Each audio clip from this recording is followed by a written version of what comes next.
Hey, y'all. This is Rachel with the Friendly City Books podcast. With me today is author Rob Renzetti. Hello, Rob. Thank you for being here. Hello. Rob is an animator, a veteran animator in TV.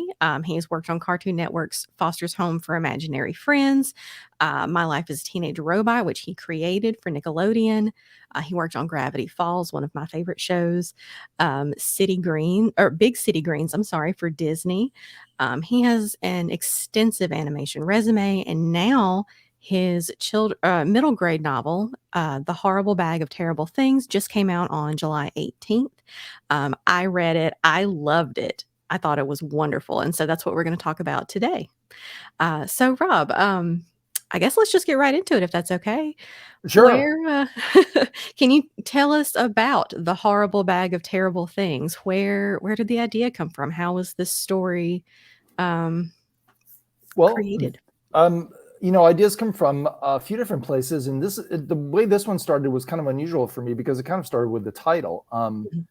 And I'm going to blow my wife out of the water right away here, 2 seconds into the podcast, and say that um, she's a bit of a pack rat. Never met a note that she didn't think she should hold on to for 5 or 10 years. So there are piles of paper in our house, and we will go through cleaning frenzies and get rid of a lot of it. And usually we will sort through it and do the painful process of deciding whether we actually need to keep something or not. Occasionally, when we're in a hurry, there will be a pile of papers that goes into a shopping bag and gets stored in a corner somewhere. And in reference to one of those bags, she called it The Horrible Bag of Terrible Things. Oh, that's funny. So she actually came up with the title. Not quite the same as it appears in the book, but that was the idea. The title existed before the concept did, but the title kind of led to the concept. Cool. And the first line that kind of fell into my head when I first thought of the idea was a quote basically that said, "This is a horrible bag of terrible things. It would be best if you just threw it away or got rid of it." And Zenith Maelstrom, who is the lead character in the book, is too curious to do such a thing. Yep. Though now the bag arrives with no note whatsoever in the actual text of the book. It lands on his doorstep from some place or someone unknown.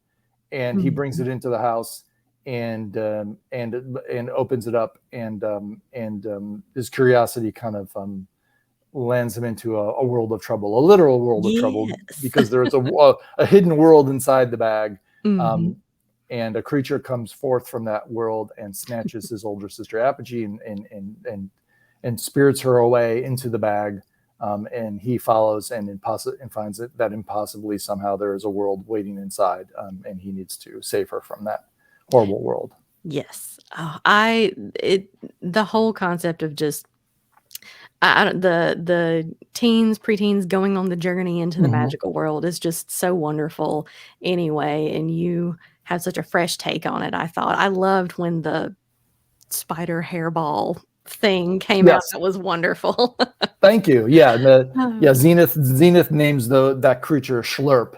Yes. Because of the kind of sickly noise it makes when it gets stuck to something and tries to stick itself. But yes. Yeah, no, it was it kind of was a journey of discovery for me. I kind of came up with ideas as they came to me. I didn't really try and write the book without knowing where I was going, but the ideas kind of coming out of the title, they just kind of spilled one by one out, and I made copious notes and let it kind of just germinate in my head for a while. Yeah. Before I tried to do a first draft of anything. But I had to decide what the terrible things were inside the horrible bag, and that was the first one that came to my mind. I knew that he needed to have some reason to go into the bag, something that was personal and whatever. So the kidnapping of his sister was a very early idea that I had. And yeah, I had to figure out who or what was gonna kidnap her.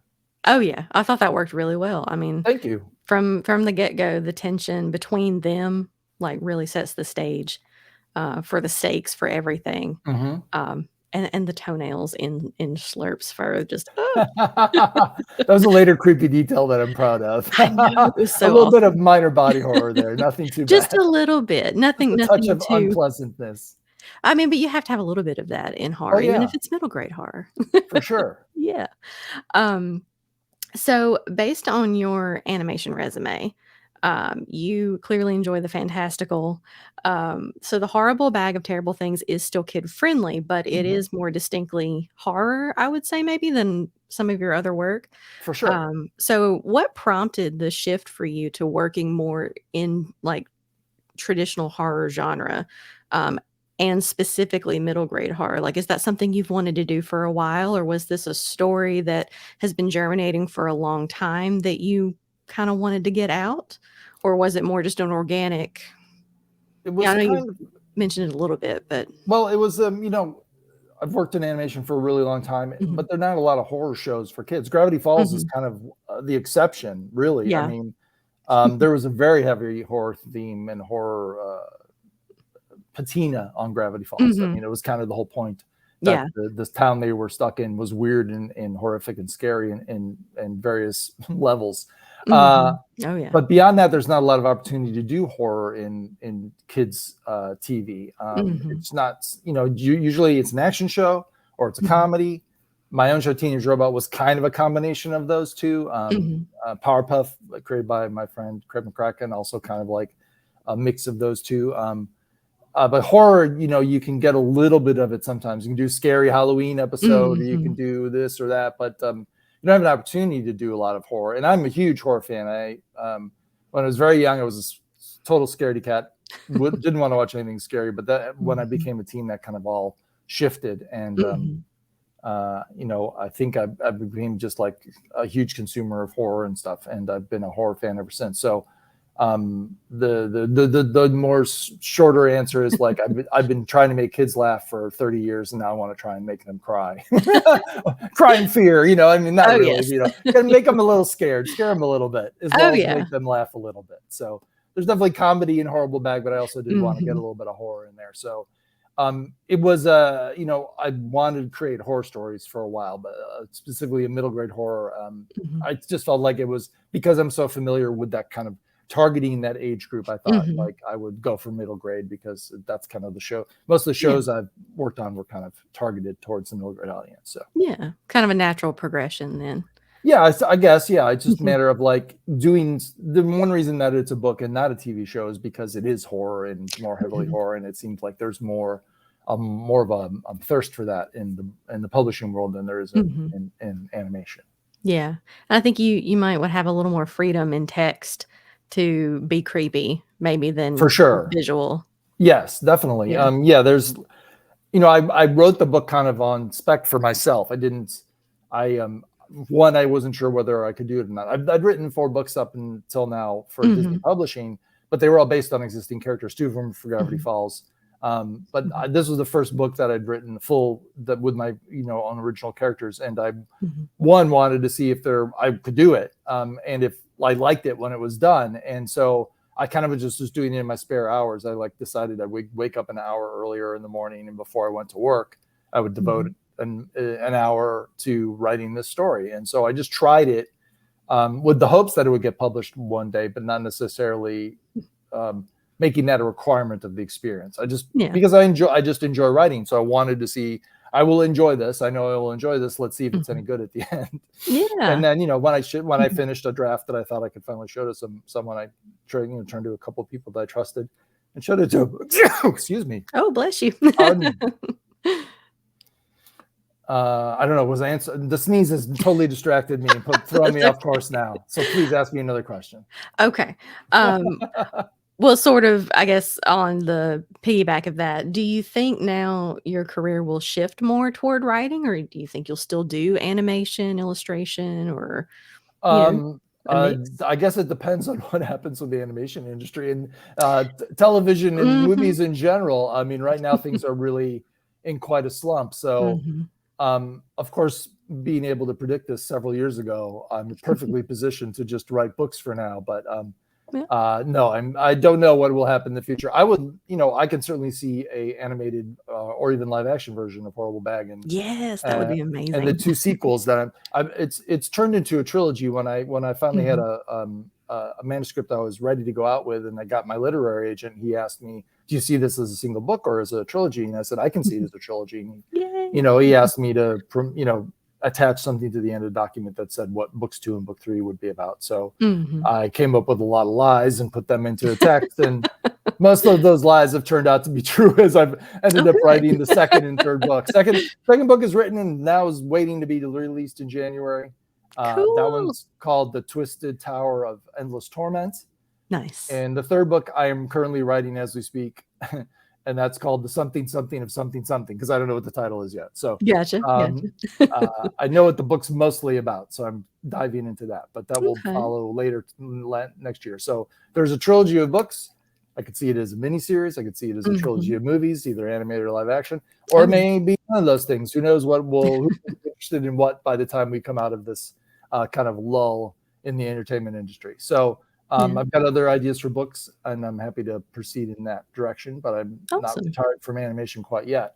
I do imagine there'll be a day when I am just hopefully continue to write, and I'll be retired from animation. I'll just be an old man sitting in my cabin on my typewriter, doing everything old fashioned. Got a carrier pigeon to pull it, fly the manuscript off to the publisher. I don't know. No, some sort of future writing is what I envision for myself. Hopefully, if these books are successful enough and someone wants to continue publishing my work. Yeah. Oh, I mean, I think they will be. I mean, this first one was so fun, and you left us on a wonderful cliffhanger. Like the story here, I feel like wrapped up nicely. It was a very satisfying ending, but definitely the cliffhanger is there to make you want to read more.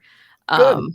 So yeah, and I was surprised. I was like, we're leaving it like this. So thank goodness there's another book coming. Yeah, well, I hope it doesn't anger readers and it just entices No. them. But yeah, no, there's things have changed at the end of the first book, not to spoil anything. So it does hopefully whet the appetite for things to be perhaps rectified in the second book. Who knows? Yeah. Do you I don't, this may be a spoiler, but do we ever find out where the bag comes from? It can just be yes, no, maybe. No to maybe, probably not. Okay. My headcanon for where the bag comes from is not anything I'd want to reveal in the story. I don't tend to think, I mean, I'm going against the whole wave of the entertainment industry for the last 5, 10, 15 years, but I don't think prequels are interesting. I don't think like necessarily answering all the questions that you set up is satisfying for the audience in the end. It's kind of like, it's satisfying for 2 seconds. It's kind of like, oh, okay. And then that's it, unless there's a story to tell there, then there's not really, I don't find the just answering questions that interesting. Yeah, I get that.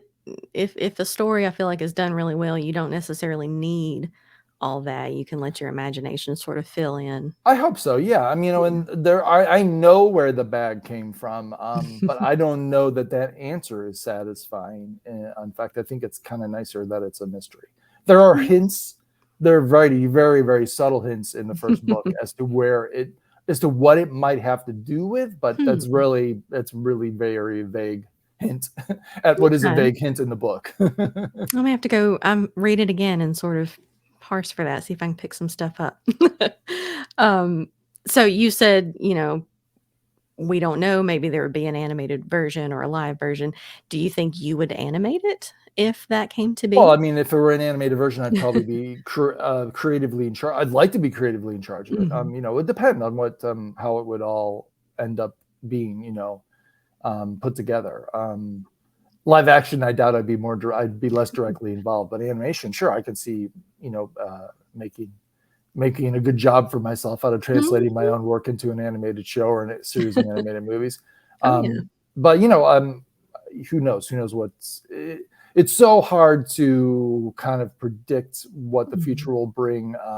I know when the book was announced, I got initial interest from a couple different animation studios, but my agent wanted to kind of hold off until it was out. And of course, now the industry is kind of in a lull, and I think nobody's interested in original stuff too much right now. Everybody's just kind of grabbing for the low-hanging fruit of existing properties, and we can make another Star Wars show, and we can do this, and everybody knows this already. So actually, it being a pre-existing property, being a book, if it has any kind of popularity, that might help get it made. But like trying getting it off the ground now as animated would be hard because it's kind of an unknown unknown entity. Yeah. And I still have to write the third book, and that's going to swallow my schedule for the next half year at least. So Yeah. Well, maybe once the trilogy or however many books there end up being, at in the least series is three. There's at complete. least three. Yeah. I could see squeezing a fourth book out of it, but Okay. Penguins agreed to three, so All right. Well, thank you, we'll see Penguin. how well the first book does. We'll see. Oh yeah, I think it'll be great.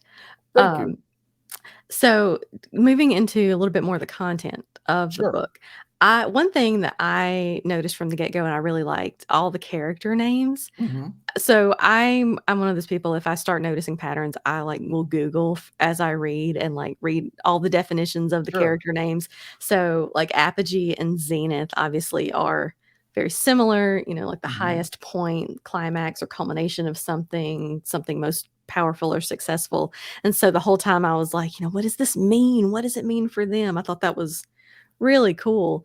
Thank What you. was the thought process for their names, at Their least? names, well, two things. I mean, it is partly that they both, to distill the definitions, which are subtly different, but that basically they both are kind of like about the highest point, or in a way which means kind of like best or primary, or Mhm, and there is a bit of a fight for primacy amongst the two of them, right? They mhm, kind of Zenith doesn't like that his older sister has power over him. mhm, And they have a history that's mentioned in the book where they were more of a team, and he felt like they were more of a team before she became a teenager, that they were mhm, kind of they kind of got up to mischief together, and then she became a teen, and the mischief kind of mm, she started stopping the mischief rather than participating in it. But mm. it also is a friendly dig at a lot of my contemporaries. I don't have any children, but I noticed a lot of my contemporaries and friends of mine, when they'd have children, they'd kind of name them crazy names, and I thought, like, why are you naming your child that? And you should remember being a child and how cruel other children could be about weird names. Like, why are you Yep. naming you know your child after a mythical land, or some sort of nirvana or whatever? Like, I don't understand the impetus behind that, besides like, Yeah. I want to be unique. But it's like, you know I've obviously got a very bland normal name, and I think bland normal names are probably best for people. If someone's wants a cool name, like if they get a cool name as a kid, they're not going to probably appreciate it till they're in their 20s, you know what I mean? Mhm. And then they're going to think, well, I've got a cool distinctive name now, I like it. But when you're 7 years old, 8 years old, getting bullied or mocked because of your name, it's not such a Mhm. great experience. So it was just kind of a little gentle dig at, like, parents that give their kids strange names. But it also has the benefit of giving me characters that are hopefully uniquely named, Yeah. and stand out. So I kind of tried to have it both ways, I guess. Well, I thought the names were really cool, and, the vibe of both those names, I feel like, works well with their characters and how they grow. So it's a nice fit. Thank you. Um, I really enjoyed. I noted down like some of the puns and the wordplay. Mhm. Um, Terra Firmament. There's one Yes. part at one point, the citizens of GrahBhag call Zenith like the man from Terra Firmament. Um, and it's a play on terra firma. So I thought that was just really interesting, like they're aware that he comes from above somewhere. I just thought that was pretty cool wordplay. And then the Thank you. ravens, Yes. based on Odin's ravens, that was really cool, and how the concepts of the thought and memory like manifested in what they do in GrahBhag was really cool. Thank So you. did you did you have some of those planned, or was that just little fun things that came up and you're like, "Oh, I could do this while I'm writing?" Yeah, I mean, things were planned. I mean, Mhm. again, like, my process was kind of like all over the map. I'd come up with some stuff, and I'd know that I want this kind of character. I knew I Mhm. wanted them to have a name for Earth that wasn't Earth, but I was trying to figure out something that um, could be fun like that. And Mhm. when I got Terra Firmament, when that came up, I thought, like, well, that's perfect. And Mhm. it's, I mean, honestly, it also points to the fact that, like, the GrahBhag or GrahBhagians don't have full knowledge of the Earth because they think it's somewhere up in the sky where, Zenith actually enters from the ground. He comes out of the ground, and the portal delivers him from the ground, not from the sky. So it just kind of pointed to the idea that everybody's got to kind of has imperfect knowledge in this world. Like we have, at one point, Monte, the one who's kind of responsible for tracking what's going on in the whole world and the history of the world and whatever, he mentions the other Furmans, as he calls Earthlings, have been there, and he knows about terraforming, but he doesn't, they don't have all the knowledge. They don't really know everything exactly they don't have a correct necessarily history of the Earth and all that. So everybody kind of is like pretending they're more knowledgeable and with it than they are. And I thought it was important that everybody be kind of like grasping towards the truth without necessarily holding it firmly in their hands. Yeah. And it's interesting that you say that, grasping towards the truth, because it seems like, or you have a quote. Here, let me pull it up here. Why is this not working? Oh, here we go. So at one point you have this line that says, we all shape our own reality by what we choose to remember or to forget. What is memory other than a tale we tell ourselves about ourselves, a tale we amend, revise, and rewrite as the days and years roll by? And in the midst of all this just fantastical stuff happening, that was so moving. And I feel like to me, it seemed like that was a central theme of the book, obviously. And it's interesting that you say that about all the characters in GrahBhag, that they are trying to figure things out, trying to shape their reality by learning or, deciding what's true. And that obviously goes with Zenith's relationship with Apogee. I don't want to be spoilery for anybody, but that is as we get the bits and pieces of the incident that sort of drove the wedge between them, at least in Zenith's eyes, that concept really comes into play. And that was just wonderful. And I was thinking, besides being a central theme of the book, that idea to me seems central just to the work of storytellers and visual artists. So do you feel like you have either in the past or now, like, used storytelling to process or rewrite events, like to deal with things that have happened? Or do you create more as an escape and just, I'm going to make something that I have or that's not related to the real world necessarily, or is it a mix? I mean, it's always a mix, I think. But I think I always believe that storytelling should be linked in some way to your own experience, however tangentially.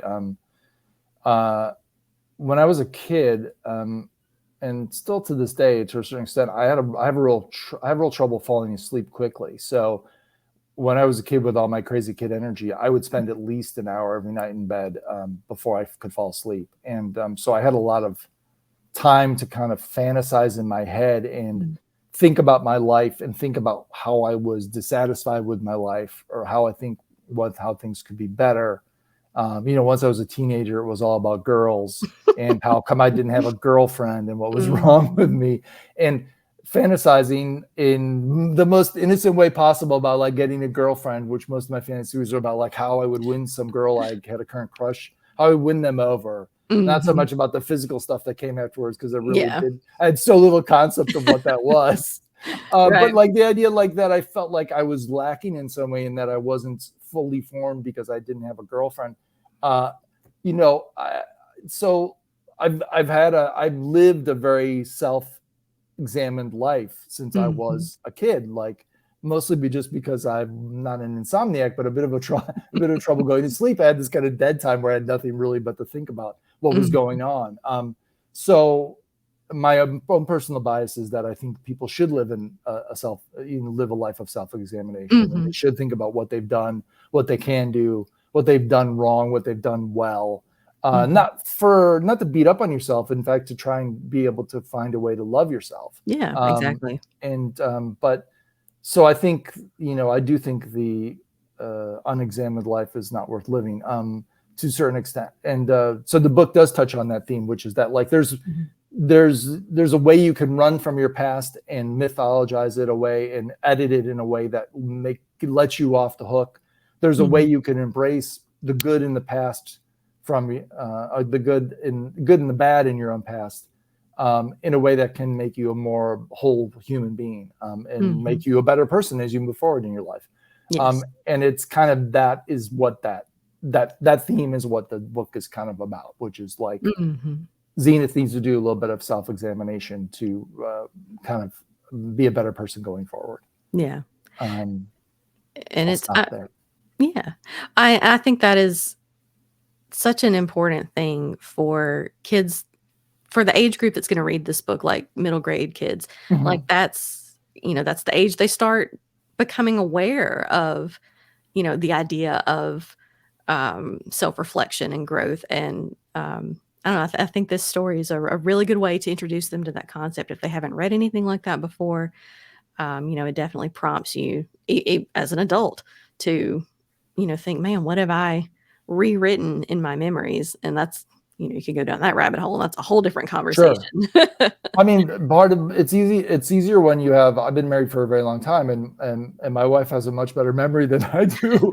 And not because I'm trying to edit out the bad stuff, but I'm just forgetful. So like I'll remember something one way and she'll be like, that wasn't how it was. And, my outlook sometimes gets a little rosier than it would be if I were remembering things more accurately, which I guess is, kind of a self-defense mechanism. But, I also do have someone around who's like, kind of gives me a reality check every once in a while about like how I've edited our own history together and our things that have happened in the past, things that I thought like, oh, well, that wasn't that bad. And she's like, it wasn't that bad because I dealt with most of it, Okay. It's like when we did repairs on the house or something like that. Like, yeah, you were at work most of the day and I was here dealing with the workmen. Yep. Been there, done, had experiences like that. Yeah. So, another way that you are reminded that your own memory of things is limited, to say the least. Yeah. And reading something like this as an adult, like, one, it's just fun. Like, I don't think the fun of reading kids' books ever goes away. At least it hasn't for me, especially when you can get something that's weird and a little creepy, like knowing that is out there for children makes me so happy, because I was that kid who read Goosebumps and all the weird stuff and scared myself silly. Yeah. But also it can be such a gentle reminder of big emotions. You read adult novels and they're wonderful, but sometimes they can be depressing or just very heavy. Sure. And this, you still get that message, that very important message about emotional intelligence, but it's not punch you in the gut. It's more, here, let's think about this very gently. And I think that's very valuable to intersperse with anything else that you might read as a grown-up. Well, thank you. Yeah, I mean, I hope that adults will jump into the book as well. I tried to write it so that there's something there for anybody, a reader of any age. And I hope that's the case. So yeah, but obviously it's geared towards middle graders, but I think it's for anybody who loves reading and loves horror and loves this kind of fun fantasy adventure, like I do. I mean, I hope they'll give it a chance. Oh yeah. And at our bookstore, I mean, I try to tell people about middle grade novels all the time, especially when someone comes in and is like, I'm not sure what to read. I want something light and fun. Have you tried middle grade novels? Like, you will be so surprised. It is so fun. Just give it a chance. Yeah. So let's see. So I have my notes off here to the side. I do too. All right. So I've watched a few other interviews you've done, and I know that you majored. I had to do my research. I wanted to be prepared. I can't use the same rote answers then. Oh no. No. It's fine. That was for my preparation, so I didn't just have nothing to say. But I know you majored in art history and then you studied animation. Yeah. And you've talked about learning some animation techniques from books too. Yeah. So what book or books were your go-to resources And like, what did you think about having a lot of those self-taught elements as an artist, versus maybe like a more structured art education? Did that make things more fun for you, more challenging?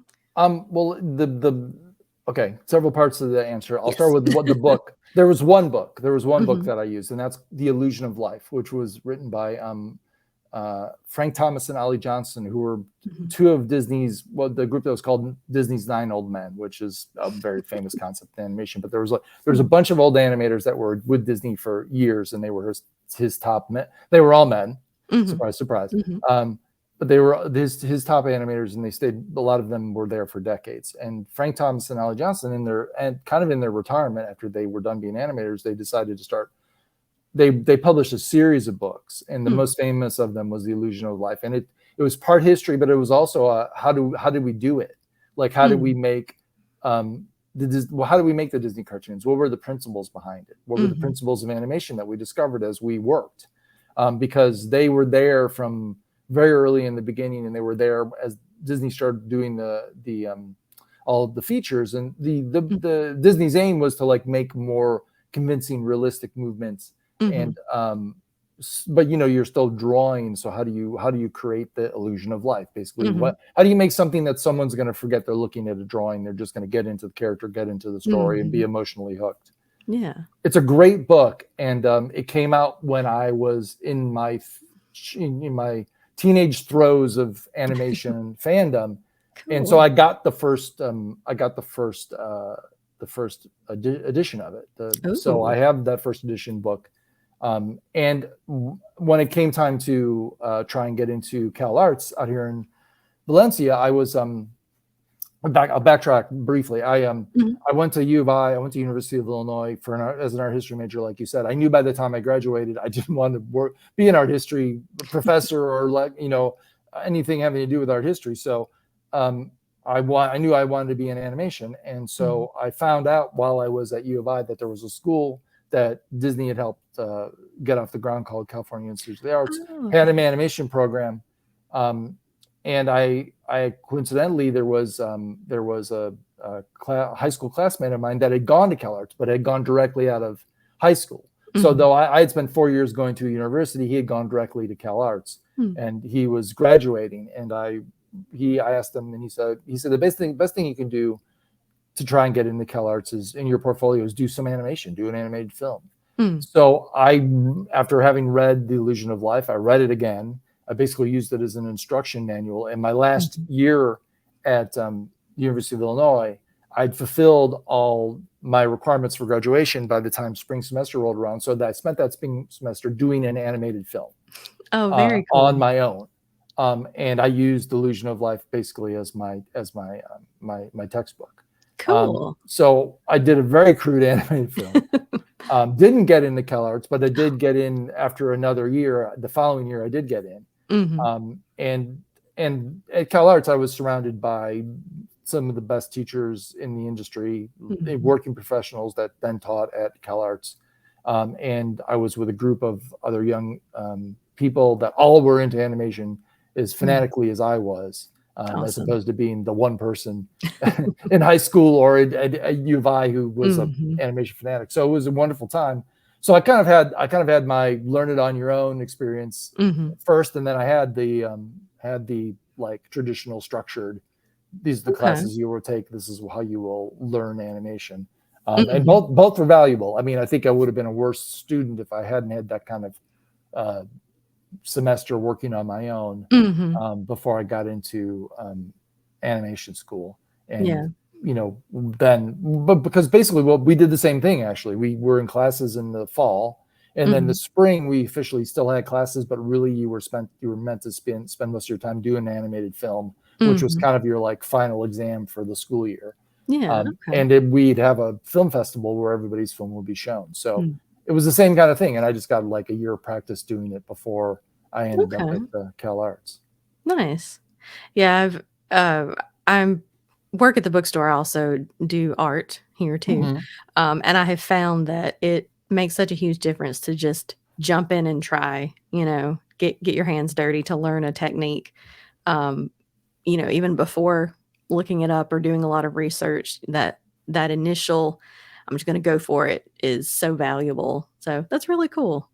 Yeah, I mean, I really felt like that was what I needed to do to get to go where I wanted to go. And I mean, Hmm. today you have so many options. Like there's so much online. There's tons of animation knowledge out there that you can have for basically free. Yeah. Which when I was learning this stuff, that didn't exist. Hmm. So the illusion of life really was a lifesaver. And I wasn't the only. I mean, like when I got to CalArts and was surrounded by all these animators, it was basically called the Animation Bible. It was like, this is the book. So That's um, cool. Hmm. it was an invaluable resource, and we have Frank and Ollie, as they're affectionately known, to thank for it. Awesome. Awesome. It I tend to think like, oh man, I'm so old compared to like college students and stuff now, but then I remember, think about something like that. It's so hard to imagine not having the internet and just one book. It's like, man, okay, this is a different world, but that is Yeah. neat. So for sure, I mean, part of the reason like I didn't go directly to CalArts out of high school is because I didn't know about it. Like Mhm. I knew vaguely that Disney had maybe started an animation school, which is Mhm. inaccurate. There was an existing school called Chenard. It was an art school, but Okay. and Disney was sending a lot of his animators there to like increase their skills. And eventually, Mm. he decided to invest money. They moved the campus from downtown Los Angeles to Valencia, which is north of the city, and he Okay. invested a bunch of money to basically expand the school and start a real animation program within it. Okay. But I didn't know any of that. It was just coincidentally in the Chicago Tribune, someone did an Yeah. article about CalArts, and that's how I found out about it. And that's I had to go back to U of I, and they had the U of I had a great library system. In one of their main library, they had like catalogs from other schools, and they Okay. had a CalArts catalog that told me how to apply. But that's how you had to track down information in the pre-internet age, right? It was Yeah. all it Yeah. was all happenstance. Like the fact that that article was in the Tribune changed the whole trajectory of my life, Mhm. because The otherwise I would have been just powerless and not known what to do. Well, the universe, seems like it put that in your path because Yeah, you whatever. I hope. Thank you, universe, if learned. that's the case. Thank randomness, but Yeah. yeah, no. I mean, it totally changed what I did with my life. So it Yeah, was a huge moment for me. that's awesome. Um, let's see. Okay, so sort of going on that, talking about, art. Um, so as an artist and a bookseller, I tend to find that my passion for books and reading, feeds the visual art that I make Hmm. and vice versa. You can combine the two in unexpected ways. I do art for the store, and then sometimes you can use physical books in visual art and mixed media. So, you're an artist and a storyteller. It's very tightly combined. So have there been any significant moments for you where you're like, man, art, storytelling, reading, like has really like fed each other, played off each other in neat ways? Does anything sort of in your resume or history sort of stand out as like, wow, that was a really cool moment that those things combined?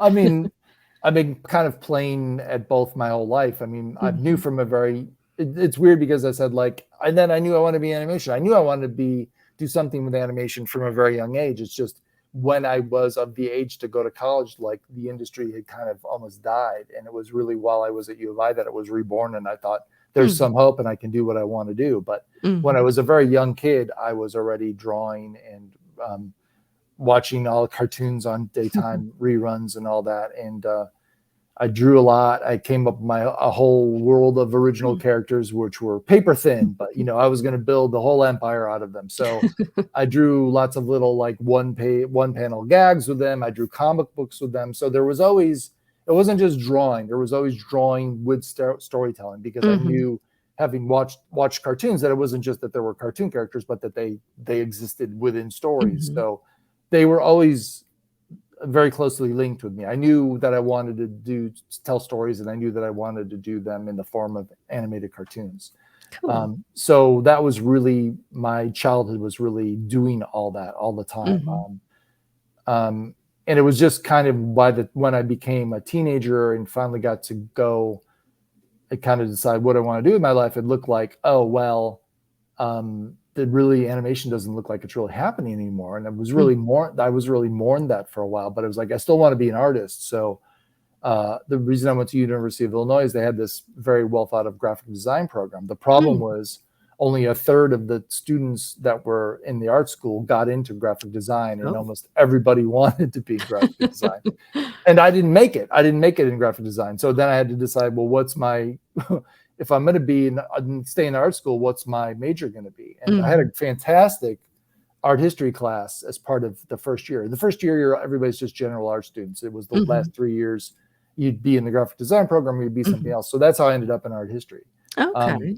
But I kind of knew by the time I was graduating, I didn't really want to be in art history as a career. And luckily for me at the time, like Roger Rabbit came out, and the industry kind of reinvigorated itself. And I saw there was a chance to work in animation after all. And then I saw that article in the Tribune and was like, and here's where you study animation. And so it all kind of came together, luckily for me, before I was tossed out into the real world, much to the chagrin of my father, who thought he was done paying for college. It got gotten off cheap because I'd gone to a public school where most of the tuition was pretty low. And then I'm like, what about if I go to this art college where the tuition is very high out of state in California? And he's like, oh no. And my mom was like, we are doing it. We are going to support Rob and do whatever he wants. So my father was kind of cornered by the two of us. But, was a good sport about it. And luckily we had the money to send me. So I was eventually packed off to California to continue my studies.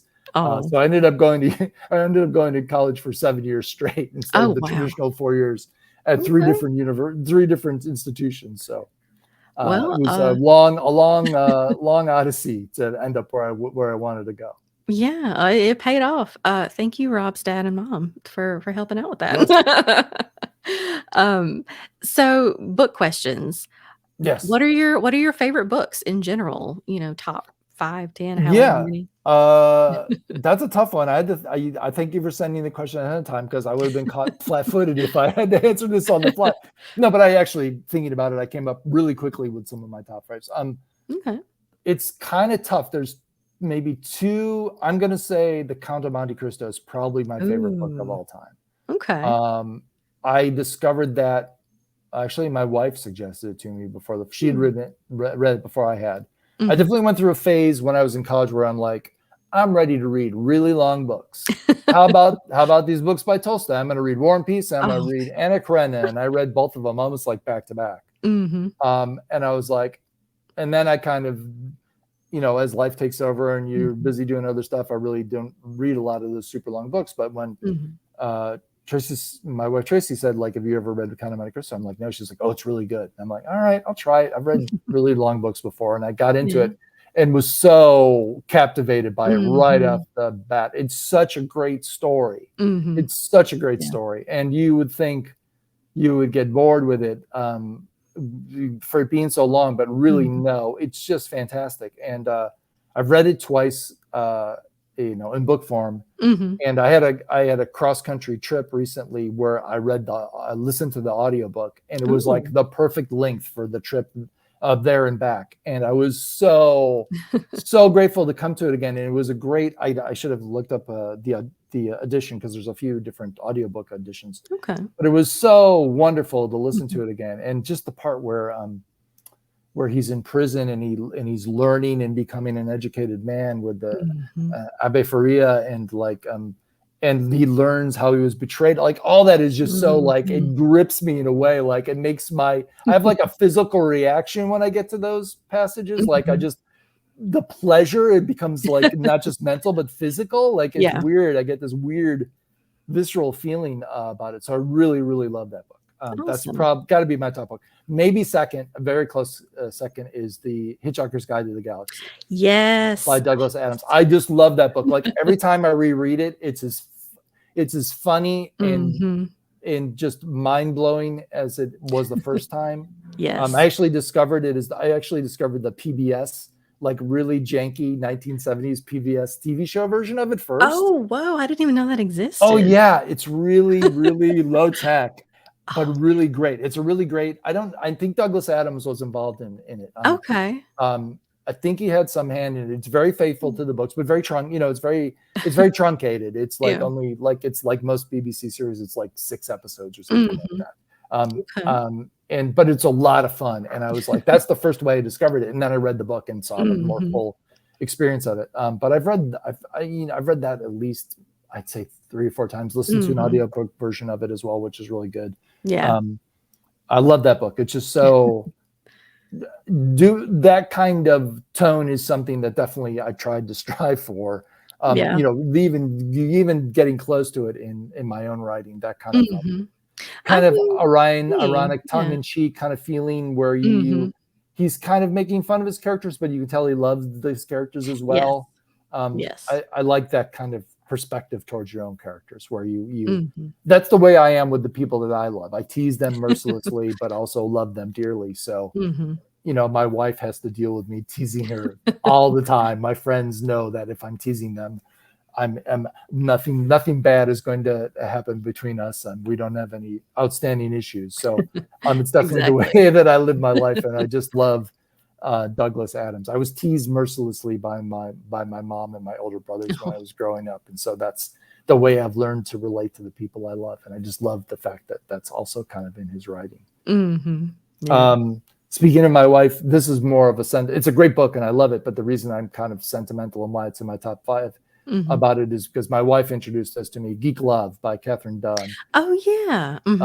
Love that book. Love the characters. The characters are so interesting and so human, though they're all strange, what you would think what used to be called sideshow freaks. They're it's just an amazing book, and my wife actually gave it to me as a gift, like in the first few weeks we were dating, with an inscription which basically said, like, this will be a litmus test for us. If you love this book, we may be fated to be together. If you don't, maybe you'll run screaming from the room and we'll never see each other again. Oh, that's awesome. It was the former, not the latter. And we've been together for a very long time. So nice. Recently reread that one too, and loved it just as much as I did the first time through. So it's a great book. Cool. I'm a horror fan, so Stephen King is going to make my list, obviously. There's lots of books. I love a lot of his books, but I recently reread Pet Sematary, and that one has really rocketed to my top because it's just beautifully written. Yes, it's a beautiful, heartbreaking story, and it's beautifully written. The description of his making his way to the Pet Sematary for the first time I just used that as a touchstone. When I was writing, as something to shoot for, like I had those paragraphs and the passages bookmarked, and I would when I got to a descriptive part in the book that I wasn't quite happy with, I would look at that and just kind of absorb that descriptive power as best I could and try and get a little bit of it to come out of my own fingers. But it's just, I think people they underestimate Stephen King as a writer because he's written so much, and some of it is great, and I have my criticisms of some of his writing as well, I think. But this book is just beautiful, so beautifully written. If he hadn't written any other book, he'd still be a top tier writer, because this is just such a fantastic story, and written book, and such beautiful. The emotions in that book are so powerful, so powerful, so strong. It's just a great book. That is my favorite Stephen King, actually. Oh, good. Well, I'm glad we're of the same opinion there. Yes. Now, a book that I loved as a kid and one I rewrote and I was disappointed by was the Foundation trilogy by Isaac Asimov. But I still put it in my top 5 for the purposes of this list, anyways, because it really ignited my love of sci-fi. I discovered that book when I was in high school. And I haven't been a real big sci-fi writer, and I'm still not very well read in terms of sci-fi. I should be more broadly read, but I loved the world that he created and the mythos and the span of the first trilogy, at least, and what he does in the third book in that trilogy to switch everything and turn everything on its heels. So great, such great storytelling. I think the way it's presented, it gets a little bit blasé, where it's basically just a bunch of intelligent men standing in different rooms talking to each other. It's not exactly the most cinematic of book series, it's just let's talk about what's happened in this room, and let's talk about what's happened in the cockpit of this spaceship and on this planet and all that. But like the concepts are so great. I haven't watched the adaptation. I think it's not very faithful to the books. And I am faithfully devoted to the story in the books, even though, again, the writing of it is a little bit pedestrian when you go and look back at. But the ideas and the ideas of all of the Asimov's expanded universe, and I became a fanatic of his. I read all the robot books he wrote, all the different aspects of his universe, and how he towards the end he kind of brought everything together. Like I loved how he managed to knit everything together. And I know that's more of a common thing now, where it's like we've got the Marvel Cinematic Universe and how everything is tied together in those movies. But like Asimov was doing it way back before anybody thought that like this could all tie together. And I don't think he even imagined that he was going to do that when he started off in these various things. But he somehow tied all his writing together in a really pleasing way that, like, for his long-term devoted readers was like so rewarding. So I really do have a soft spot in my heart for those books. Awesome. Very cool. So horror, sort of same question, but with horror movies, TV. Oh my, I favorites? It probably diminishes Jaws to call it just a horror movie, because I think it's more than that. It's probably my favorite movie of all time. Okay. I love the characters in that movie. We just rewatched it again for July 4th. It's we don't watch it every July 4th, but we tend to watch it on July 4th. And we did just watch it again. And it's one of those movies back in the day where when you stumbled upon a movie on television by accident, like I could never turn the channel if I stumbled upon it. It didn't matter where I was in the movie. Like, oh, this is a great scene. I'll just watch this scene. And then like, an hour and a half later, I've watched the rest of the movie or whatever it was, I love that movie. So that is my top movie.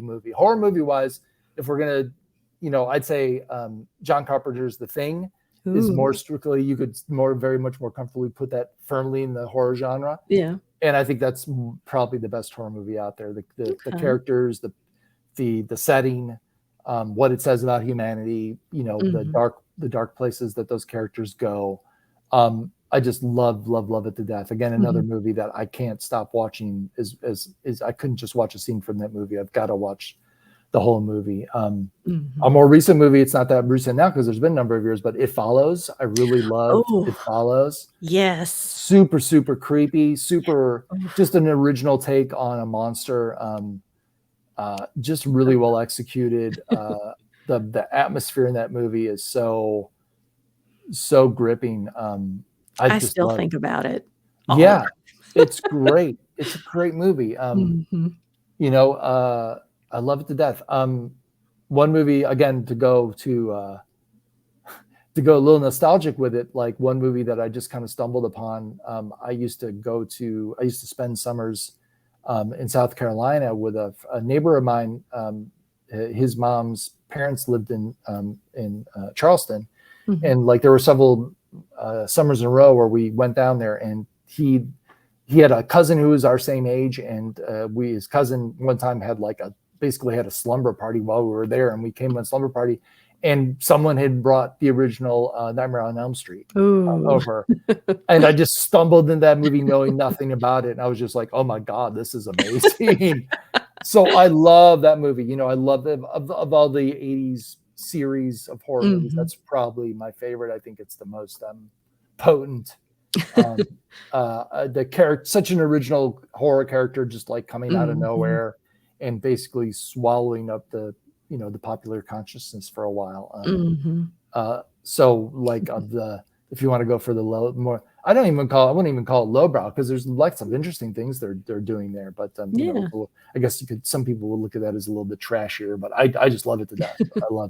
I love Wes Craven's sensibilities, and I love what he does with that series of horror movies. We're watching horror all the time, and thrillers, horror. I mean, there's kind of a lot of overlap there. We saw a great, I think it would be more characterized as a thriller recently on Amazon, Influencer. Have you seen that? I haven't yet. I think I've seen trailers and bits and pieces, but I I haven't sat really down and liked watched it. I it. really liked it, and the rhythm of it is not what you might expect from the trailer Hmm, either. So it was very surprising, and I enjoyed it a lot. It's a okay. very recent movie we turned on, and I really liked it. Really liked it. Cool. Um, Very so cool. yeah, I can go on forever with horror. Awesome. Well, I think maybe we'll wrap it up if that's okay with you. Um, No. Let's keep going. Talk about horror for another hour. No, I'm just I kidding. mean, we could. We I know we could. could, but I don't think maybe your viewers wouldn't tolerate that. Yeah, I mean, they tell me we have a time limit-ish, so, Oh no. But thank you, Rob, so much for Thank you, talking with us. Rachel. This was so much fun. We are gonna have the book in the store.